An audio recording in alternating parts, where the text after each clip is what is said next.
Cooking with निशिगंधामध्ये तुम्हा सर्वांचं खूप खूप स्वागत आहे. सो आज बनवली आहे डब्यासाठी स्पेशल कोबीची भाजी. तर ही भाजी कशी बनवायची आहे तुम्ही व्हिडिओ शेवटपर्यंत नक्की पहा. तर चला व्हिडिओला सुरुवात करूया. कोबीची भाजी बनवण्यासाठी आपण घेतला आहे कोबी हा बारीक चिरून घेतला आहे आणि धुवून घेतला आहे. आणि अर्धी वाटी हरभऱ्याची डाळ आहे, ती मी अर्धा तास भिजवून घेतलेली आहे. कढीपत्त्याचे 8-10 पानं घेतलेली आहेत. खोबरं आहे हे ओलं, तुमच्याकडे नसलं तर सुकं घेतलं तरी चालेल. 1 इंच आलं आहे, 5 ते 6 लसणाच्या पाकळ्या, 5 ते 6 हिरव्या मिरच्या आणि कोथिंबीर आहे, ती पण धुवून चिरून घेतली आहे. तर मी कढई ठेवली आहे गॅसवरती आणि 2 पळ्या तेल टाकत आहे. तर ही भाजी तुम्ही नक्की करून पहा, फार छान होते ही भाजी, मुलं आवडीने खातील.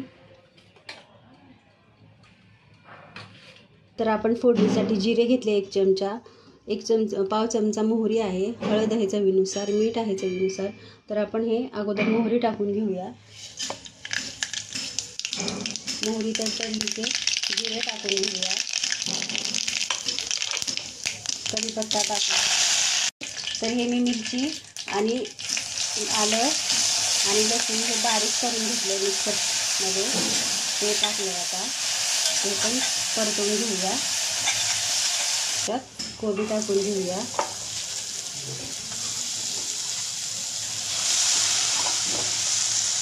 तर कोबीला आपण छान परतून घेऊया. तर आपण ही कोबी जी आहे ती 5 ते 7 मिनिट छान परतून घेतलेली आहे. अशी छान तेलामध्ये परतली गेल्यामुळं त्याचा कोबीचा जो उग्र वास आहे तो कमी होतो. तर आता आपण जी अर्धा तास हरभऱ्याची डाळ भिजत घातली होती ती पण अशीच 5 मिनिट परतून घेऊया.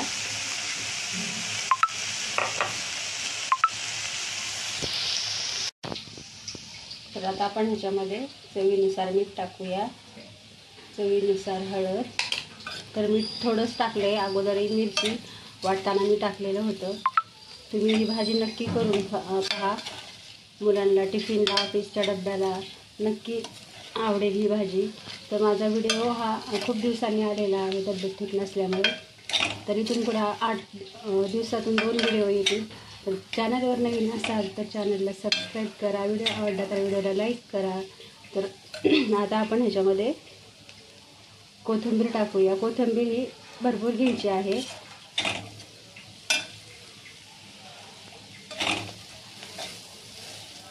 तर आपण ह्याला थोडंसं अगदी पाणी टाकूया. गॅसची फ्लेम जी आहे ती स्लो फ्लेमवरच ही भाजी बनवायची आहे.